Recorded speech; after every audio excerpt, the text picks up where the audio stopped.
경기도 고양시에서 보호자와 산책을 하던 발달 장애인이 실종돼 경찰이 수색에 나섰습니다. 마스크 착용을 불편해하던 장애인 아들이 주변에 폐를 끼칠까 봐 인적이 드문 곳을 찾아간 게 화근이 됐습니다.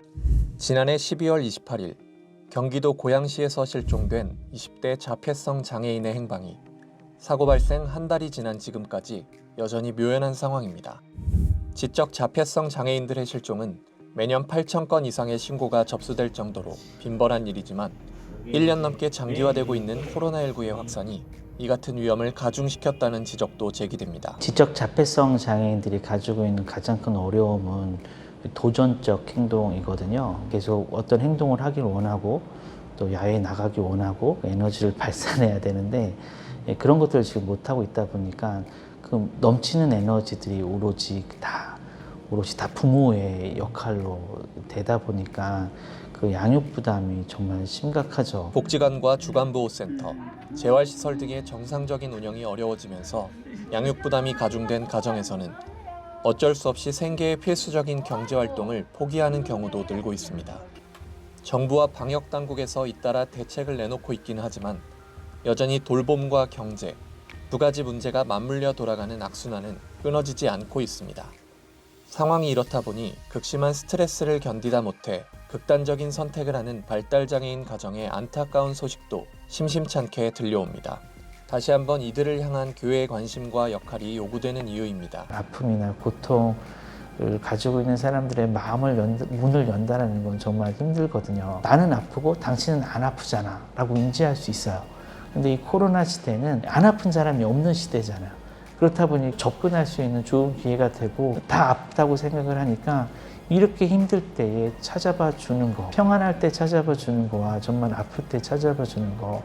그래서 코로나 시대 때 아픔을 통해서 아픔을 이야기하고 또 그 아픔 때문에 회복을 이야기할 수 있는 그런 좋은 기회가 될 수 있지 않나. 그동안 일반적으로 사랑부라는 이름으로 발달장애인 전담부서를 둔 교회들의 경우 주일에 온전한 예배가 어려워지면서 역시 상당수 비대면 온라인 예배를 이어가고 있습니다. 평소 예배 때도 교사의 1:1 돌봄이 필요한 만큼 비장애인들보다 어려운 환경인 것만은 분명합니다.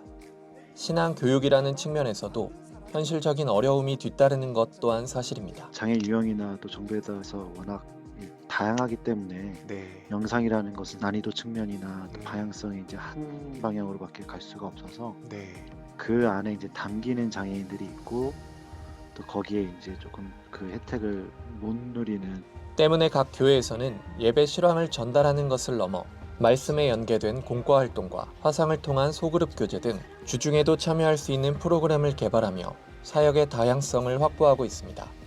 비록 만나지는 못하지만 전화 신방과 선물을 전달하며 마음을 나누는 일에도 여러 방법을 강구하고 있습니다.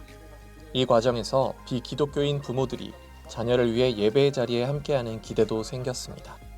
사랑부를 섬기는 사역자들은 지금의 위기가 발달장애인 가정이 힘을 얻고 회복되는 새로운 기회가 되기를 소망하고 있습니다.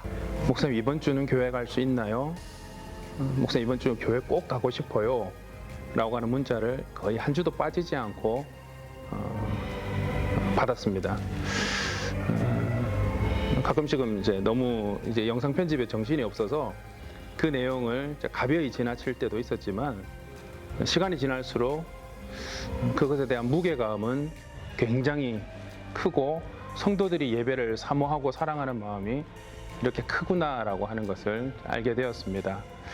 하루빨리 코로나가 빨리 종식이 되고 하나님께 정말 예배를 드리는 일을 감사와 기쁨으로 하는 우리 모든 성도님들과 우리 함께하는 모든 가정들, 우리 식구들이 되었으면 좋겠습니다.